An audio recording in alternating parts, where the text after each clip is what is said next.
Zahvaljujem što ste našli vremena da čujete malo nešto o tome šta nas čeka do 2020. godine kada Europa planira ulazak u digitalno društvo i digitalnu ekonomiju.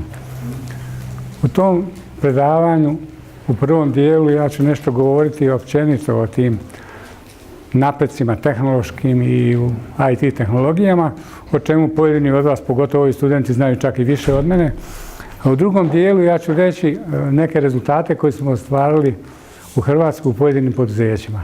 Naime, postoji velika opasnost, bit će uložena velika sredstva u digitalizaciju, da ta sredstva ne odu u banke, javnu upravu, zdravstvo i inače nekakve društvene aplikacije, a da poduzeća kao osnovni temelj svega dobitka u društvu ostanu po strani. I ako ste slušali predavanja i bili na pojedinim savjetovanjima i stranih i naših stručnjaka, svi pričaju maglovito i svi pričaju o društvu i digitalnom društvu, digitalnoj ekonomiji, pri čemu ekonomisti da ne zamjere pod digitalnom ekonomijom smatraju elektroničko poslovanje, a niko ne govori o tome kako će izgledati naša komunikacija sa digitalnim poduzećima u Europi, na koji način ćemo komunicirati, kako izgleda digitalno radno mjesto u poslovođe, u proizvodnji, u pripremi proizvodnje i koji nas sve poslovi u okviru toga čekaju. Gledajući to i slušajući, ja sam si dao zadatak da u gospodarskim komorama Hrvatske, u nekim većim poduzećima, a i u privrednim komorama u Bosni, održim predavanje sa jednim pogledima čisto inženjerijskim, proizvodnim, tehnološkim na digitalnu revoluciju koja nas očekuje i na moju sreću, i to mi je jedini cilj, eto imamo već 2 poduzeća u rodu gdje su mlađi direktori već krenuli, jedno 15 dana neke od tih ideja već primjenjujemo. Imamo jedno u Bosni, proizvode liftove, gdje idem u 3. mjesecu, u Rijeci jedno poduzeće se javilo. Tako da, vjerojatno i najveća će korist biti ako neka od tih ideja koju danas čujete počne i vama da se vrti u glavi i da vidite mogućnost tog rješavanja. Pogotovo je tu interesantno obrazovanje. Vidjet ćete, 47% zanimanja će nestati. Neka će potpuno nestati, neka će biti smanjena. Prema tome mi bi morali početi razmišljati o obrazovanju menadžera proizvodnje koji će imati izvrsna informatička znanja što se tiče ERP sustava i imati znanja proizvodno-tehnološka koje ima. Obrazovanju poslovođe za nekakvu digitalno organiziranu proizvodnju koji će opet morati da ima posebna znanja.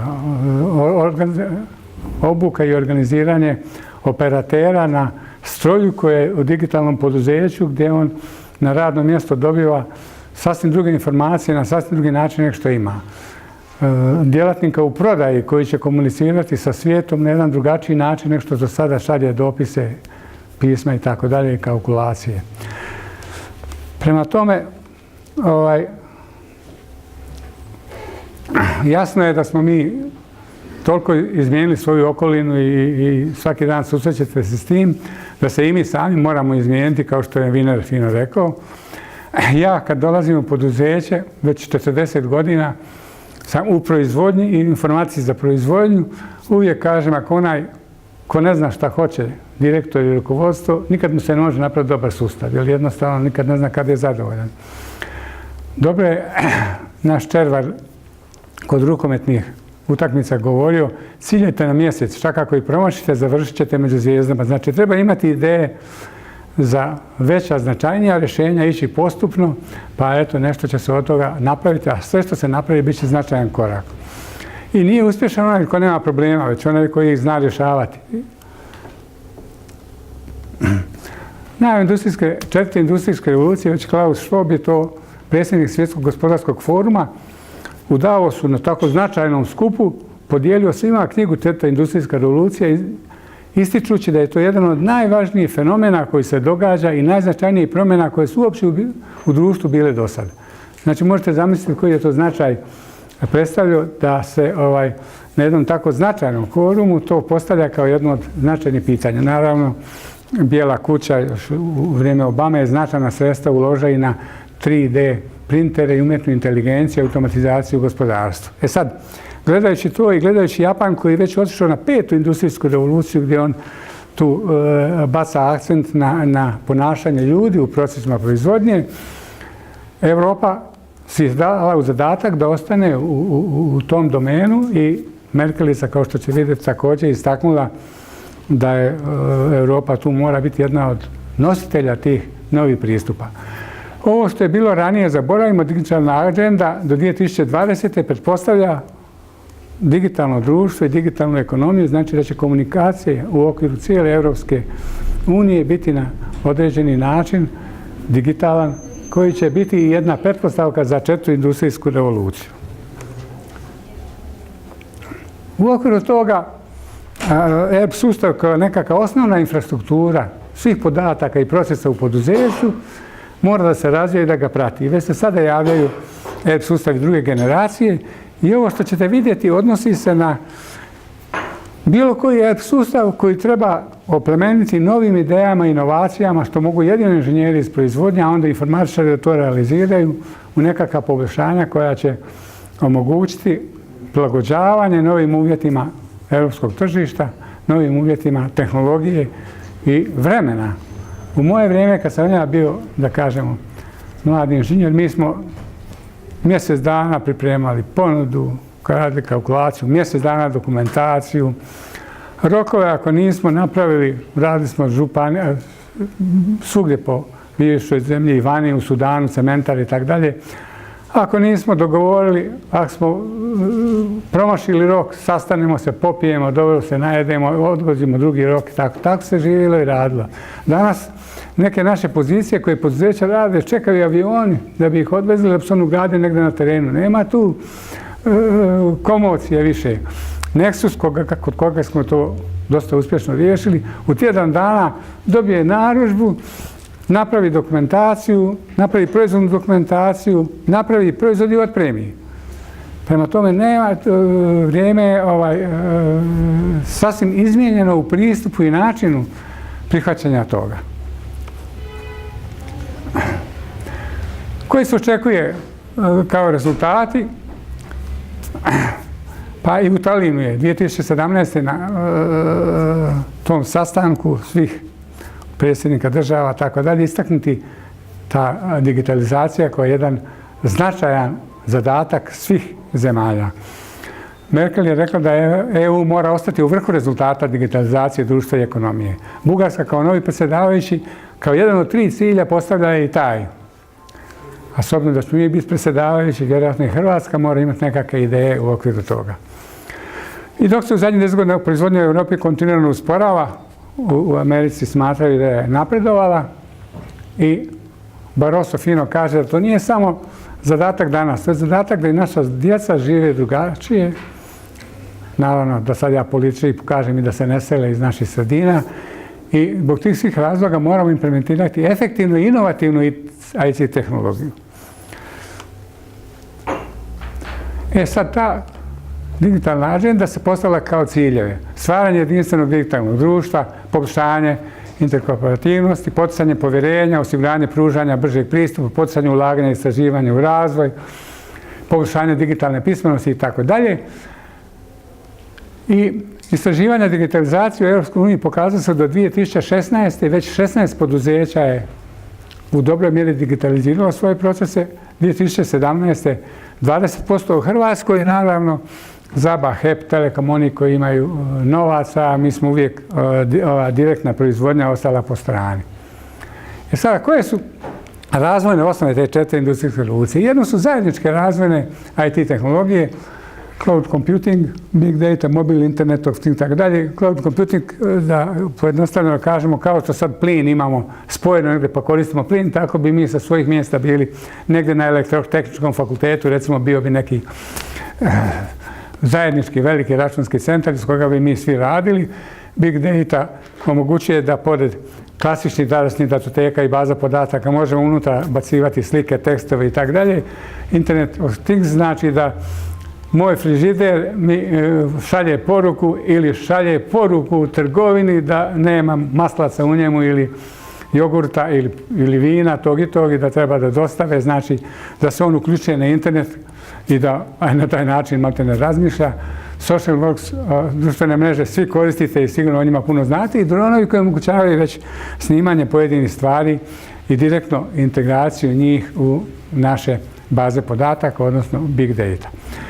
Ovo su razvojni tehnološki procesi o kojima bi nešto više govorio, a to je automatizacija, robotizacija, aditivna proizvodnja, pametni proizvodni elementi, novi materijali, umjetna inteligencija i digitalizacija poduzeća. Znači, to su oni naši konkretni zadaci, jer ovo ispred je iznad nas. To je nekakav svjetski razvoj, mi koristimo elemente tog razvoja, a ovo su, da kažemo, naše lokalne, regionalne, integralne mogućnosti da sami doprinesemo pripremi za tu 4. industrijsku revoluciju. Koje su pretpostavke? Jedna od prvih je ta robotizacija. Broj robota je porastao 1000 puta, 30% raste godišnje. U Hrvatskoj se procjenjuje da treba biti oko 2000 po europskom mišljenju. Kod nas ih ima oko 150 i jedan dio čak slabo se i koristi. 47% današnjih poslova do 2033. će obavljati roboti, računala i automatizirani uređaji. 700 zanimanja će potpuno nestati. Neka od njih mi i sada obrazujemo, pa ako pogledamo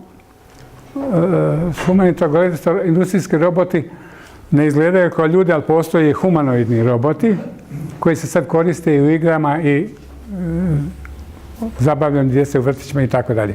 Vjerojatnost nestajanja pojedinih zanimanja po Oksfordskom ispitivanju sveučilišta, vidite, i ovo je nezaposleno u Republici Hrvatskoj 2013. godine. Znači, prodavači u trgovini 90%, knjigovođe, kuhari, vozači teretnih vozila, sve će biti digitalizirano, diplomirani ekonomisti, mesari, recepcionari, operateri telefonskoj centrali. Najveće zanimanje koja će potpuno nestati za 10 godina su blagajnici, telefonska prodaja, turistički agenti, taksi službe, novine, tiskovine, poštar i poštari.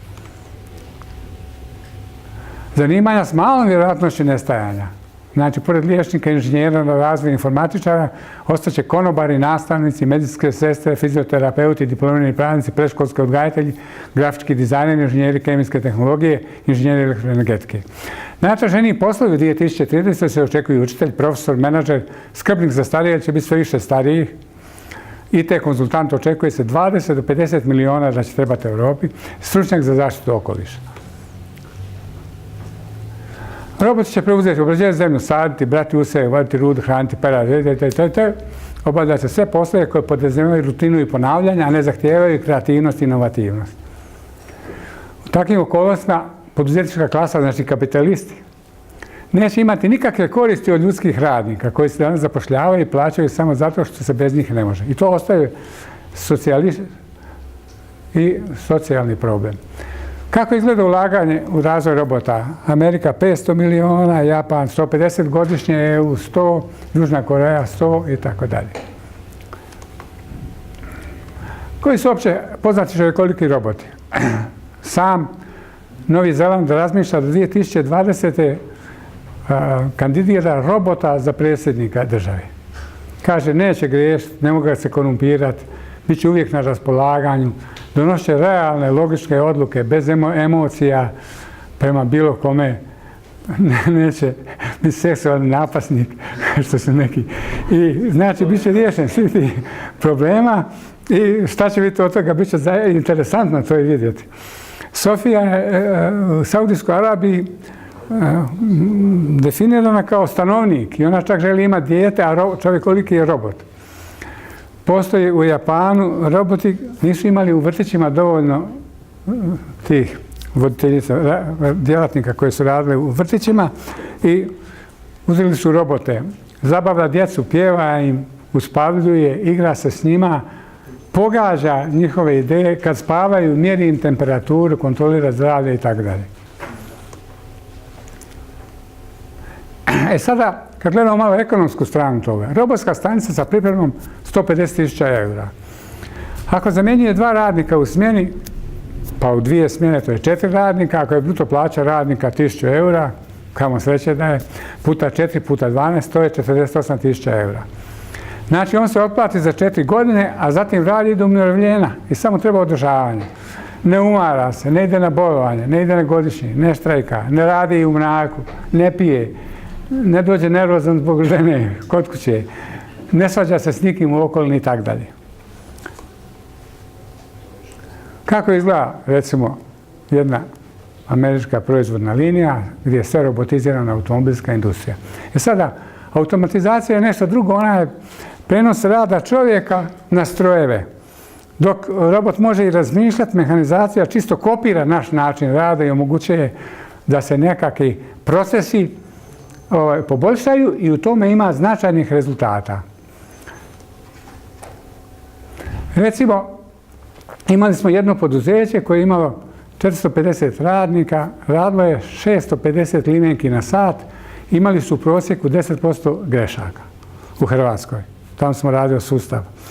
I imali smo drugo koje ima automatiziranu liniju gdje je sve ove operacije automatizirane ili robotizirane, gdje senzori izbacuju neispravne, gdje uđe lim i nigdje čovjeka nema nego izlazi na kraju. Znači oni sa 40 ljudi rade na sat 12.000 komada i nemaju greške. I jasno da je ono prvo poduzeće moralo otići u stečaj i propast. Mislim, ako se sporo ide naprijed, propada se. Mora se držati ta brzina koju svijet traži.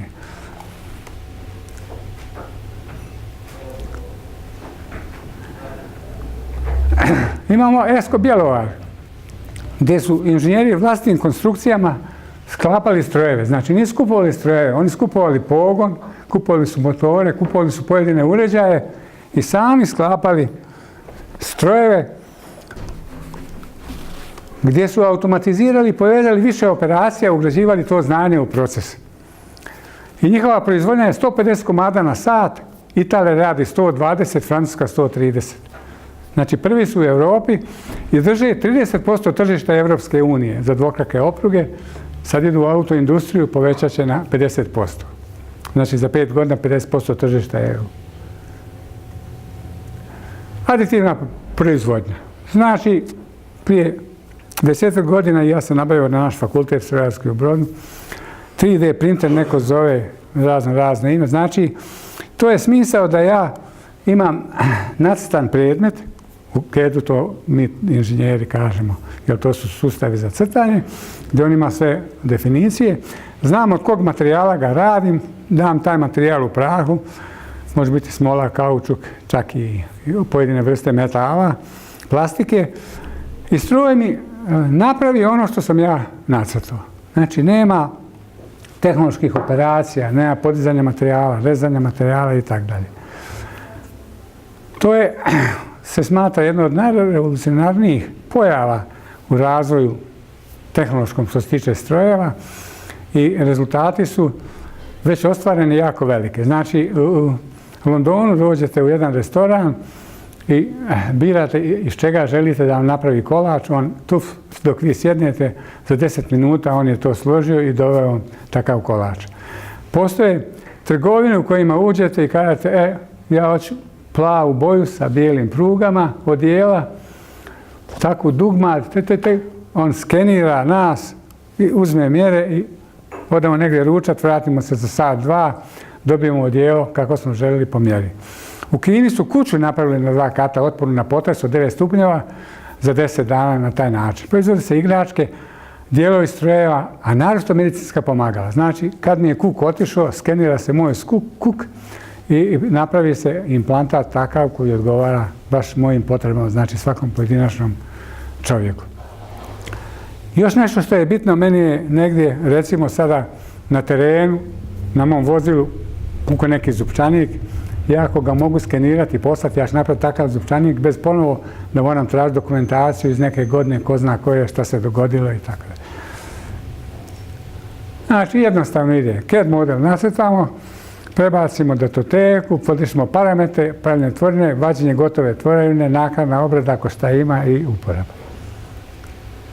Umjetna inteligencija omogućuje da roboti počinju kopirati razmišljanja ljudi i ponašanja ljudi.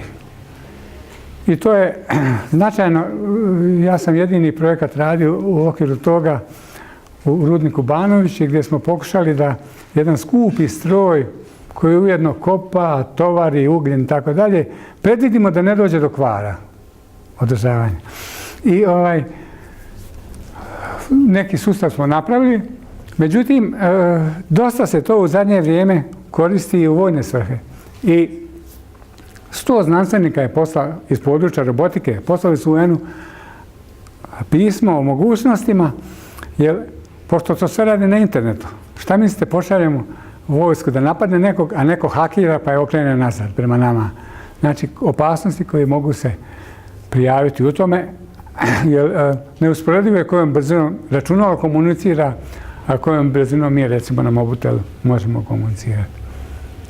I dolazimo do digitalizacije poduzeća. Znači, digitalno poduzeće predstavlja tako informatički organizirano poduzeće, poslovanje i proizvodnje u kojem su sve informacije dostupne u digitalnom obliku, sa bilo kojeg mjesta, u bilo koje vrijeme i koje, pored toga, ima takve iste veze sa okruženjem, znači kupcima i dobavljačima, državnim institucijama, bankama, komorama i ostalim, i omogućuje virtualni svijet u kome ja planiram i dajem rokove.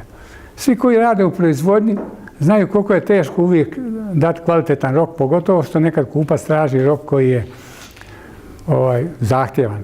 Znači, ja moram virtualno imati svoje poduzeće, u njemu propustiti te zahtjeve koje je kupac dao, to ćemo vidjeti praktično kako ima već nekih rješenja, i odgovoriti na to kada možemo mi to isporučiti. Ja sam ga u jednoj knjizi sa kolegom Balićem iz Maribora definirao da je digitalno poduzeće u kojem je komuniciranje između odjela radnika, zaposlenika međusobno sa okruženjem strojeva i strojeva sa strojevima obavlja digitalnim putem. Naravno, postoji još 100-tinjak definicija. Ovo je ovako jedna karikatura koja ilustrira to. Agilnost znači koliko smo mi sposobni kao organizacija da pratimo promjene, da im se prilagođavamo. I osnovu svega toga predstavlja nekakav ERP sustav. On, bez obzira kakav je, trebao bi da obuhvati sve od što je interesantno, odnosno relevantno za jedno poduzeće, od prodaje, definicije proizvoda, tehnologije, nabave, zaliha, kalkulacije, osiguranje kvaliteta, plana poslovanja, planiranje proizvodnje, terminiranje, praćenje proizvodnje, održavanje, računovodstvo, financije, sada u zadnje vrijeme i kontroling, obračun radnih naloga i lansiranje radnih naloga. Međutim, sad su to cjelokupni procesi. Znači, već kod dobivanja narudžbe, mi ćemo narudžbe dobivati u digitalnom obliku. Znači, mi bi morali imati sustav koji prihvaća takvu narudžbu, koji bleh prevodi u lim, koji ST31 prevodi u naš normativ, HRN i tako dalje. Prema tome, već na ulazu mi bi morali na upitu kupca i dokumenti od kupaca taj dio digitalizacije da obuhvatimo i on sad proteže kroz cijeli proces. Prodaja, priprema za proizvodnju, nabavu, znači da dobavljačima šaljemo. I ujedno da vidimo njihove mogućnosti na skladištu i da im šaljemo zahtjeve na koje oni odgovaraju također na digitalni način.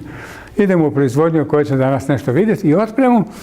I da bi kod te otpreme bilo da bar kodiramo šifru koja treba kupcu. Ako mi radimo za nekoga ko radi nešto na terenu, radimo dijelove stupova za daleko u Norveškoj, on mora po njegovoj šifri dobiti to tamo gdje će ugraditi, ne po našoj. Znači, bar kod koji će ga primiti na gradilište.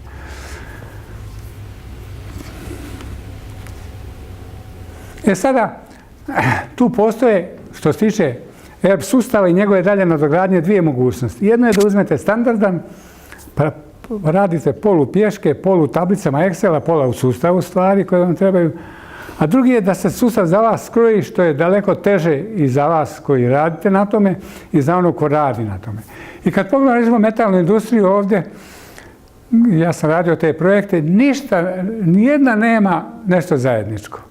Ova laser grupa iz Beča i naš Metalis ili Đuro Đaković, strojna obrada, ITAS Prvomajska, Končari, Monter, Đuro-Đaković kompenzatori. Svi imaju toliko specifičnosti da se ništa od jednoga nije moglo direktno primijeniti u drugi. I sad je tako i sa drugim elektrokemijskom, gdje recimo Končari, oba dva su jedan je fazna proizvodnja, druga operacijska, da ne kažem o svim ostalim razlikama, drvna i tekstilna, građevinska, procesna. I znači, bez obzira koji sustav imali i kakav imali, njega je potrebno prilagođavati vremenom našim specifičnim zahtjevima. Strategija razvoja ERP-a u taj ERP2 sustav pretpostavlja integraciju MRP, svi znate da je to američka proizvodna filozofija u ERP, novi modeli za upravljanje radnim procesima, nova grafička sučelja, e-poslovanje, znači boldirano je ono na čemu se radi i u Hrvatskoj.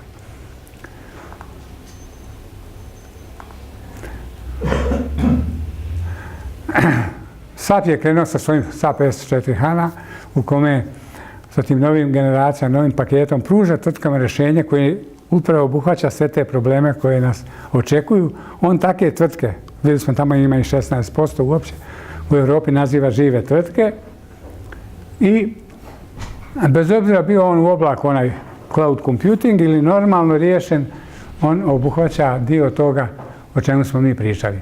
Ovo su proizvodni procesi u jednom poduzeću, praktično oni su svugdje isti, ali su različiti u svojim izvedbama. Postoji tržište, poznati kupci, novi kupci, upiti, ponude, naše kalkulacije koje radimo, projektno-konstrukcijski biro koji radi dokumentaciju, sastavnice, nacrti, tehnologija, tehnološki postupak, materijalni odjel, biljne u materijalu, zahtjeve za nabavu, nabava, naručivanje i montaža uz planiranje svih tih procesa.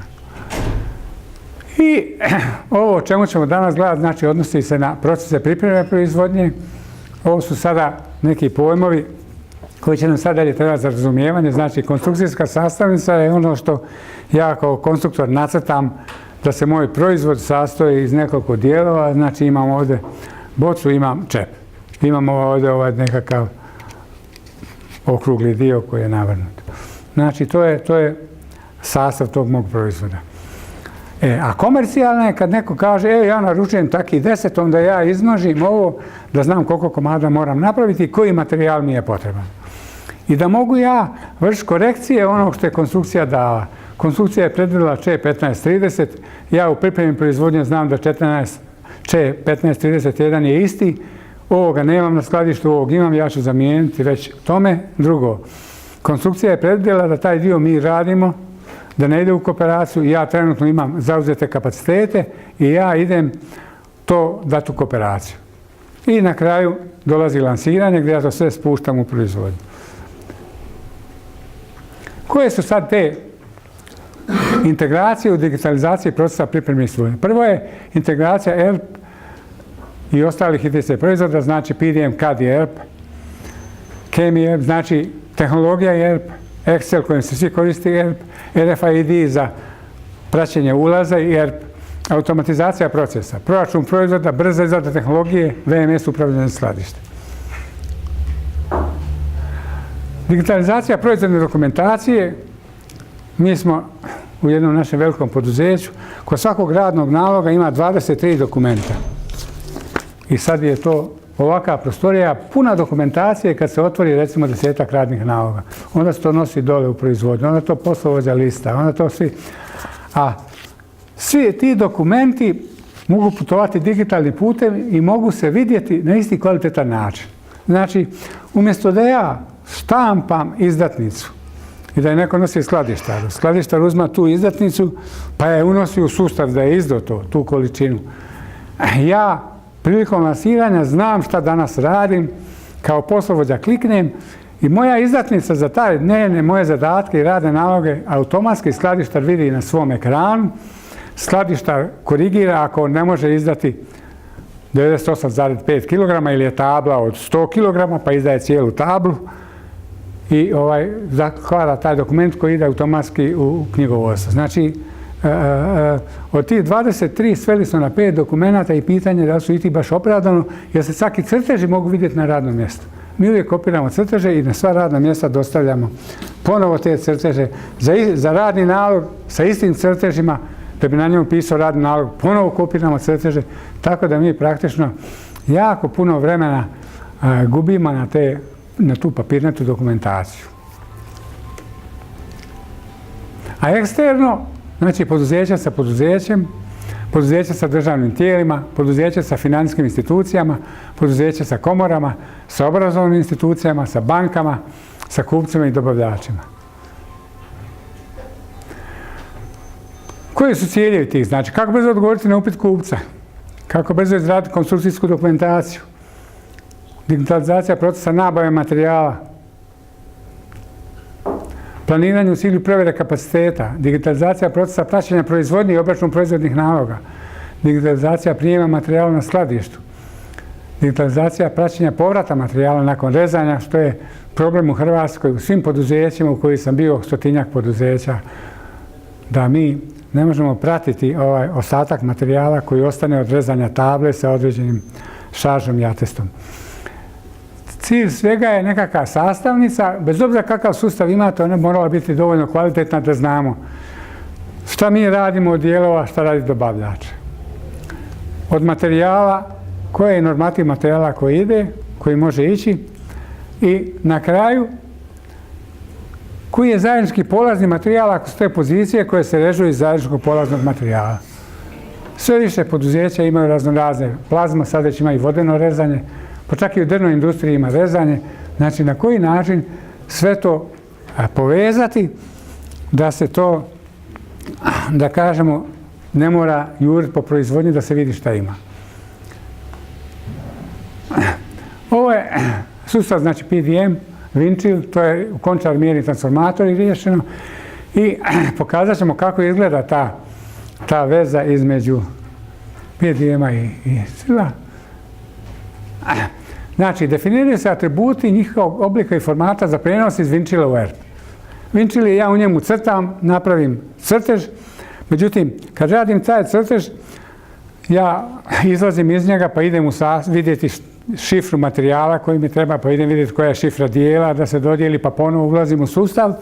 A omogućeno je da ja direktno iz Winchilla, iz ERP-a gledam osnovne podatke o materijalima, njihovo stanje, rezerviranje, slobodu, tako da ja već kod toga mogu na taj način koristiti tu vezu. Znači, korištenje zajedničkih šifri, priprema za prijenos uz dijagnostiku ispravnosti, dopuna atributima koji su potrebni za proizvodnju i prijenos strukture i proizvodnih elemenata iz Winchilla u ERP. Ovako to izgleda, znači ja radim u Winchillu, čitam iz ERP-a podatke koje mi trebaju, dobijem konstrukcijsku sastavnicu automatski u ERP-u, prenesem je, dopunim je sa elementima da li ja radim, da li neko drugi radi, tako dalje, što mi treba, i nastaje komercijalna sastavnica, idemo u proizvodnju. Mi smo za tank 16 mjeseci pripremali sastavnicu i dokumentaciju.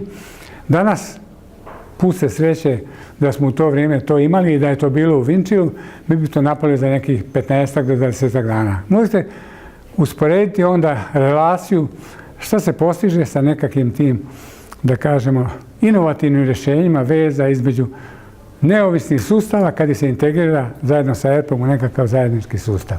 Ovi su do sada ostvarili, ako je neko gledao Hrvatska za 5, ja sam bio s njima zajedno u toj emisiji, oni su rekli da su ostvarili oko 20% uštede vremena. Znači, sve tu i na kraju, što je najvažnije, postoji dijagnostika. Sve što je neispravno, boje nam ukazuju šta nismo napravili ili što je neispravno da treba napraviti. I na kraju dobijemo sastavnicu. Druga mogućnost je integracija proračuna. Znači, klasično mi dobijemo, recimo u tvornici proizvodnji opruga, upit od kupca, pa mi biramo materijal pa idemo ručno računati ili napravimo proračun u programu, pa onda gađamo materijal dok ne pogodimo, pa onda to što smo dobili unosimo u ERP sustav. Ovdje su zahtjevi kupca, ovdje imamo elemente s kojima mi ulazimo da te zahtjeve dobili, dobijemo grafički prikaz u kojoj mjeri to zadovoljava, sve elemente sila, sigme, nekakve naprezanja koje trebamo dobiti kupcu i crtež za kupca. Znači, mi smo u jednom koraku praktično povezali taj proces za proizvode za koje možemo napraviti proračun. Ovdje je sada primjer, da kažemo, postojećeg načina rada sa ERP sustavom. Pretraga arhive, crteža ima li nema, u CAD-u izrada nacrta, dodjela šifri, određivanje materijala po kvaliteti, tehnologija, pregled materijala, izbor, dodjela šifre, PKS, sastavnica, znači projektno-konstrukcijski biro, sastavnica i štampa se i daje se i bira se varijanta. Digitalna sastavnica izgleda tako da mi u CAD-u pozovemo program koji onda omogućava da mi iz CAD-a dok crtamo sve radimo sa ERP-om. Kad nacrtamo, prebacujemo u ERP sve što nam treba. Drugi slučaj je integracija i praćenje kod rezanja. Sve više poduzeća imaju u elektro i metaloprerađivačkoj, a i u drvnoj, vjerojatno, iako je tu malo drugačije iskorištenje, potrebu da imaju polozni materijal pločama velikim 6 metara, 2x6, 2x3, 2000 puta 3000 i tako dalje. I na njima raspoređuje kako će šta rezati. I sad je bitno taj ostatak koji izreže kako vratiti na skladište, kada je to u Hrvatskoj jako veliki problem. A s druge strane zadržati onu šaržu i atest tog materijala ako ga za nešto upotrebim, sve više strani standardi IRIS, naročito za željeznička vozila i za energetiku i zahtjev, da mi kad nešto napravimo i šaljemo nekome moramo reći čega smo to napravili, s kojim atestom i šaržom. Ako se nešto dogodi, onda se traži krivac koji proizveo taj materijal i tako dalje. Koji je zavarivač radio, od zavarivača koji je radio s kojim elektrodom i svi ostali procesi. Ovo je sada integracija tog sustava za rezanje Lanteka. On ima 11.000 instalacija i 500 integracija sa ERP-om. Ovo je integracija napravljena kod nas u Končar metalne konstrukcije. Znači, imamo definiciju proizvodne tehnologije. Ovdje su radni nalozi, geometrija dijelova, stanje na zalih, dimenzije materijala, sve što vidimo iz ERP-a. Sustav koji radi šemu krojenja se zove Lantex, tako se zovu Next. I vrši raspored normativ materijala i nakon što je on to izrezao, mi automatski generiramo ostatak, unoseći dimenziju koliko je ostalo, korisnu dimenziju, prenesimo šaržu i ostalo. To se može raditi na ručni način u nekim poduzećima koji nemaju sustav za krojenje. Znači ovako izgleda raspored dijelova. Ovo je taj korisni ostatak koji nama ide u skladište po novoj šifri, ali se veže uz sve podatke sa one stare šifre. Ovdje biramo tablu. Ovdje automatski slažemo za tu debljinu te table sve pozicije i kvalitetu koje mogu ići iz te table. Oni su raspoređeni. I nakon rezanja automatski dobijem šifru ostatka, unosim samo dimenziju i to je jedan od načina. Drugi način, ko nema mogućnost da poveže taj stroj za rezanje, plazma ili vodeni bilo koji je i ERP, to su malo stariji strojevi recimo, onda on pravi raspored isto tako, imamo ove pozicije koje smo rasporedili, ovo je korisni ostatak i tu se javlja i korisni ostatak koji dobije šifru i on ne smije opteretiti radni nalog koji nosi ove pozicije. To je osnovna greška koja se događa u hrvatskim poduzećima koji to rade, jer mi smo vidjeti da nekad taj ostatak može i suviše velik biti i mi cijelu ploču opteretimo na taj radni nalog, na tog kupca, na tu poziciju, što nije realan pokazatelj kako smo prošli što se tiče proizvodnih troškova. A korisni otpad je djelići koji ostanu kad se ovo izraže, koje mi za nešto možemo upotrijebiti, on mora dobiti nekakvu vrijednost manju i biti upotrebljen za neku buduću proizvodnju, ali nije otpisan na tom radnom nalogu. Ovdje sada račun na koji se način to raspoređuje, jer naš proizvodni trošak materijala nije samo trošak, da kažemo, normativa, ako smo rekli ovu poziciju da je 2 kg, nego i kad se sve ovo njoj pridruži, ovi korisni otpad, da se otpiše kao trošak na tom radnom nalogu.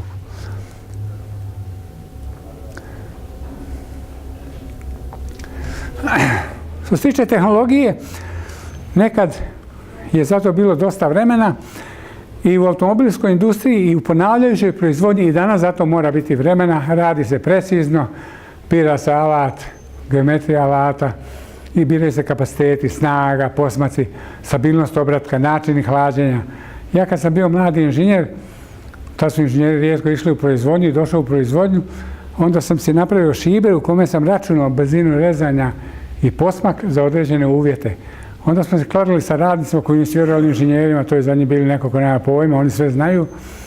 I prvi puta kad sam odnio litru šljive sa radnikom, jer sam omogućio da tim elementima dobije 3 trokuta, otad su oni promijenili svoje mišljenje i dotad su stalno dolazili pitati s kojim režimima da rade. Međutim, to je ta ponavljajuća proizvodnja. Kod proizvodnje koja je pojedinačna, gdje se to stalno mijenja, ovako to izgleda, znači precizno napisana tehnologija.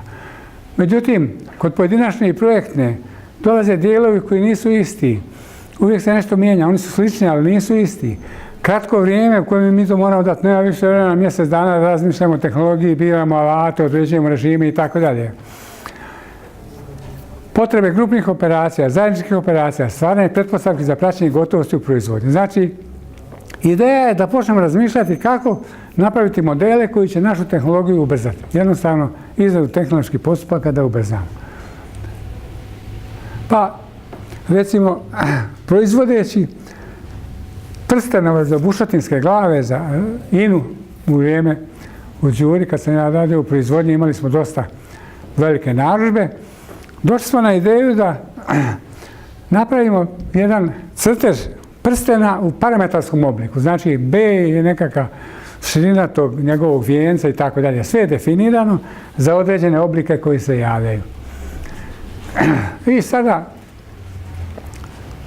tehnolog unosi samo vrijednosti tih parametara. Koliki je B, koliki je X, koliki je Phi, D, te parametre. I automatski, jer smo mi unaprijed napravili postupak koji za one parametarske veličine sve redoslijedno sadrži sve operacije i istovremeno sadrži program za NC programiranje. Tako da tehnolog nije imao pojma šta je to NC programiranje, ali unoseći one parametarske vrijednosti za te prstenove, on je dobio automatski program sa stvarnim veličinama koje je on unio kao polazne elemente za tu izradu.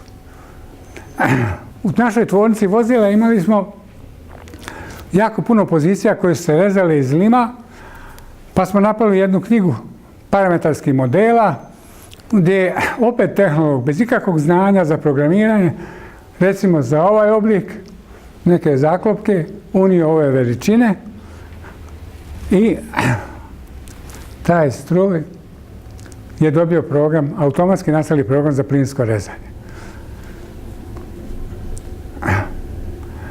U nekim poduzećima, kao što je Končar mjerni transformatori, vrijeme se može odrediti prema sadržaju pojedinih sastavnih elemenata u tom dijelu ili sklopu koji se radi. Pa se tu napravi ovakva formula i automatski se generira postupak računajući sa tom formulom. U dalekovodu su napravljene klasifikacije tehnologija rezanja, ovakva, onakva, tehnologija zavarivanja, MIG, MAG i svi ostali postupci i tako dalje. I ostavljeno je tehnologu samo vrijednosti koje on treba unijeti. U ovom slučaju ja unosim duljinu zavara i brzinu i ja dobijem tehnološki postupak za rezanje, za zavarivanje. Kod proizvoda koji ima jako puno sitnih pozicija, i stupovi su jedni od takvih, recimo dalekovoda, teško je za svaku od tih stotine pozicija na brzinu napraviti tehnologiju. Onda se radi grupne tehnološke operacije koje kaže za grupu tih dijelova ja imam rezanje, bušenje, zavarivanje, odžarivanje. I to je nekakav redoslijed i ja kažem da je to 1 sat. a posebnim modelom podijelim ta vremena proporcionalno, a prateći u proizvodnji vidjet ću koliko sam to pogodio, tako da ja opet automatski dobijem veliki broj tih tehnoloških postupaka i operacija za prijavu na tako pojednostavljen način. Opet, Končar metalne konstrukcije imaju jako puno pozicija, oni su najveći evropski proizvođač trafokotlova i mi smo napravili kod njih da fino ide tehnologija, prijavljuje se svaka operacija, radnici imaju upisna mjesta u proizvodnji, radnik dolazi, skenira sebe sa mantila, skenira sa radnog lista, unutar automatski ide radni nalog, pozicija, red broj operacije, stroj koji radi ili radnik i tako dalje. Međutim, mi onda zagušili proizvodnju. Ljudi sam trkali da to prijavljuju ili ne. Onda smo zajednički na ideju da bi trebalo glavne komponente i normirati za tehnologiju i pratiti proizvodnju kao gotovost. Pa recimo, kaže, trafokotao, velik 700 kg, prosječni, mali je 100 kg, pa ima montažne otvore prirubnice i ona je toliko kilograma na sat. Znači, ako je 15 kg, pola sata, ako je 30 kg, možda 45 minuta i tako dalje. Znači, ta relacija koja se pratila je unešena u tablicu i omogućila automatsko generiranje tehnoloških postupaka, a isto tako primjer ručnih operacija. AKZ ako je 18 mikrona, ako je 180, ako je 50, je toliko i sada čim imamo mi unesemo koliko je mikrona AKZ, mi dobijemo operaciju AKZ na bilo čemu štavome, kao i sve druge ručne operacije, pjeskarenja i tako dalje. Tehnologija zavarivanja opet zahtjeva, pogotovo po novim zahtjevima, da se zna i ko je radio, je li imao atest u to vrijeme kad je radio, s kojim elektrodama. I to je u našim Đurđev termoenergetska postrojenja napravljeno gdje je to sve povezano. SRN Energy je bio njihov vlasnik i mislio da to uvede u sve svoje firme u Europi. Onda su oni propali pa su ih kupili Rusi pa sad uglavnom radi samo u TEP-u, ali je interesantno da je tu objedinjeno i taj plan zavarivanja i toplinske obrade i na kraju NDT ispitivanja, znači ne razorna ispitivanja svih tih elemenata, jer to se mora dati kupcu da smo mi tu kupolu 3 put zavarivali, jer je 2 put bila greška i kakav je nalaz bio NDT ispitivanja kao kvaliteta tog rezultata. Ovako izgleda recimo taj plan zavarivanja. Sad se vidi za tehnologiju recimo klasični način kako je bio postupak, traženje, konzultacije, tablice, izbor alata i tako dalje i jedan digitalizirani postupak na bilo koji od načina koji smo vidjeli da su ponegdje primijenjeni. I dolazimo do planiranja pripreme i terminiranja proizvodnje kao najvažnijeg elementa u procesu te digitalizacije, da ja vizualno mogu pratiti u virtualnom poduzeću kakvi su procesi i kako će se oni odvijati. Kao što je Dodino Čuprije, vjerojatno ste čitali ili čuli, Mehmed Paša Sokolović, prelazeći preko Drine, obećao sam sebi da će napraviti most. Tako sam ja 20 godina mučio se u proizvodnji ručno crtajući na velikim tablama plan proizvodnje, obećao da ću nekad riješiti to u svom životu, da se i drugi ne pate na isti način.